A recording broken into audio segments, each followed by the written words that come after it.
كلنا كيجيو شي نهارات كنحسو براسنا غارقين وسط المشاكل، كنفكروا بزاف وكنفكروا في كل شيء وكنتحملوا بزاف المسؤوليات اللي حتى وحده منهم ما كتستاهل.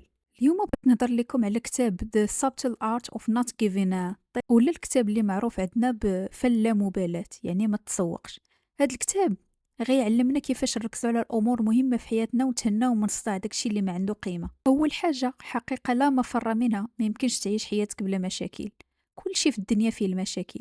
الكاتب كيقول ماشي المهم انك تهرب من المشاكل، ولكن تختار المشاكل اللي تستحق المعاناة ديالك. بمعنى خصنا نكونوا واقعيين، الحياة ديما فيها الحوايج الصعاب. السؤال هو شنو النوع ديال المشاكل اللي فعلا كتستحق وقتي والطاقة ديالي. مثلا بدل ما تقلق على شي واحد ما عجبوش الرأي ديالك، ركز على كيفاش تطور مهارات ديالك ولا المشاريع ديالك. نقطة أخرى، كتعاني حيت كتحاول تعجب كاع الناس. واحد الرسالة مهمة، ماشي كل شي خاصك تعجبو.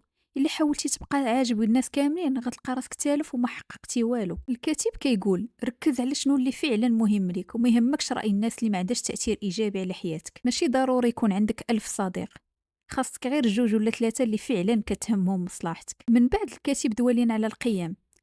القيم اللي عندك هي اللي كتحكم في حياتك، هي اللي كتحدد شنو اللي كيحركك في الحياة.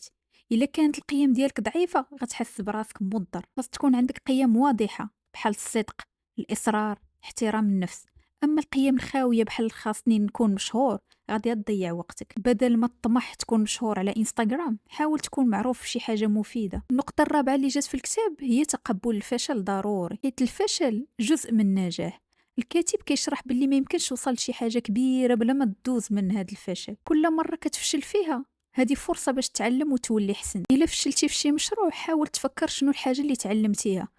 وشحال من مرة الناس المشهورين بداو بالفشل، بزاف الناس كنعرفوهم فشلوا وعاودوا وعاودوا وعاودوا حتى وصلوا فين هما دابا واصلين. الكاتب كينهي الكتاب بواحد الرسالة مهمة، وكيفكرنا باللي الموت راه جزء من الحياة، وباللي الموت خاص يفكرنا بلي الحياة قصيرة وخاصك تستغلها في الحاجات اللي كتحبها. فكر ديما واش الحاجة اللي درتيها اليوم غتفيدك ولا غتضيع لك غير وقتك. حاجة أخرى، بدل ما تضيع وقتك في الحسد ولا الغيرة ولا المقارنات، ركز على الحب والخدمة اللي تزيد بك القدام. كتاب فن اللامبالاة كيعلمنا كيفاش نعيشوا الحياة اللي فعلا عندها معنى. إلا عجبكم الفيديو خليو تعليق لتحت ولا شاركوه مع الناس اللي يعجبهم. إلا بغيتو نلخصو لكم كتب آخرين قولوا لينا شنو الكتاب اللي عندكم في بالكم.